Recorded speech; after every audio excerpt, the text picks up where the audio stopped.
Terima kasih atas pertanyaan inspiratif, masukan-masukan dari Prof. Benyamin Mahmud selaku penguji eksternal. Selanjutnya kita persilakan penguji yang kelima pada Dr. Haji Andi Marjuni, MPDI. Silakan, kita kembali persilakan waktu 7 menit.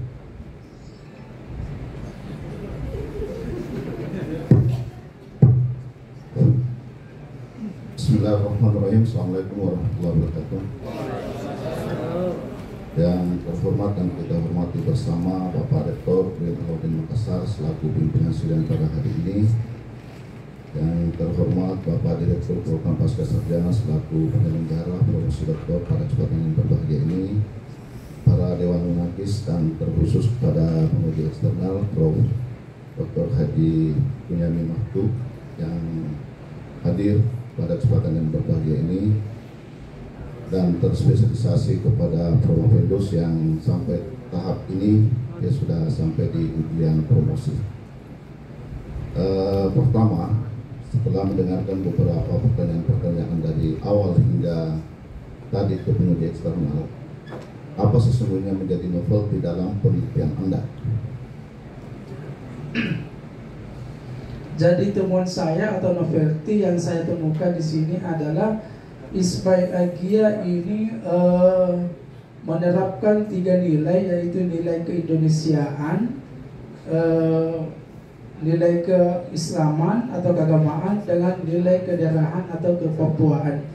Yaitu yang saya temukan menggabungkan 3 nilai tersebut di dalam lembaga pendidikan Islam. Ya.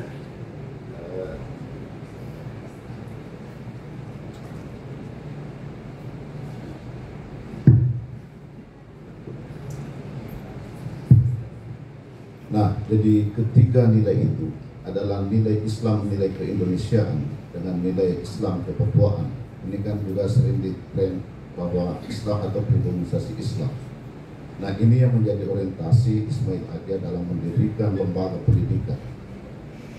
Nah, apa sesungguhnya menjadi kontribusi yang paling esensial ya terhadap pendidikan yang dirintis oleh Ismail Agia yang berbeda dengan sekolah-sekolah yang lain atau lembaga-lembaga yang lain? Ya, Ismail Agia mendirikan lembaga pendidikan Islam ini, misinya adalah bagaimana supaya orang asli Papua, khususnya kepada Kokoda ini bisa memiliki atau bisa belajar mengemban ilmu pendidikan Islam.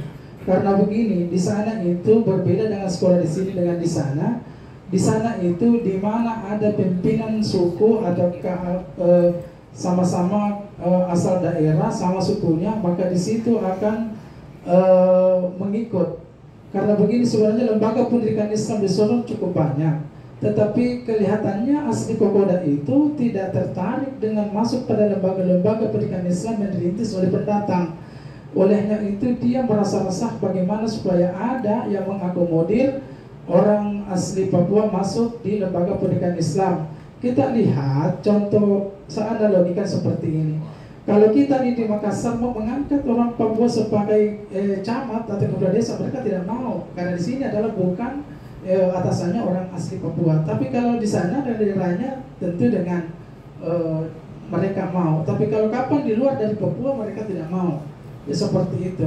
Nah, nanti ini karena ada afirmasi orang dalam seperti dalam rekrutmen ASN itu ada putra-putri Papua ditempatkan di beberapa di pusat umpamanya di pusat. Karena itu bagaimana supaya bisa ada orang asli Papua, karena mereka sangat keras untuk mengikuti, karena di sana itu keadatan yang bermain. Artinya kalau bukan petunjuk dari tokoh adatnya atau melihat siapa sosok di situ, dia tidak tertarik dengan itu.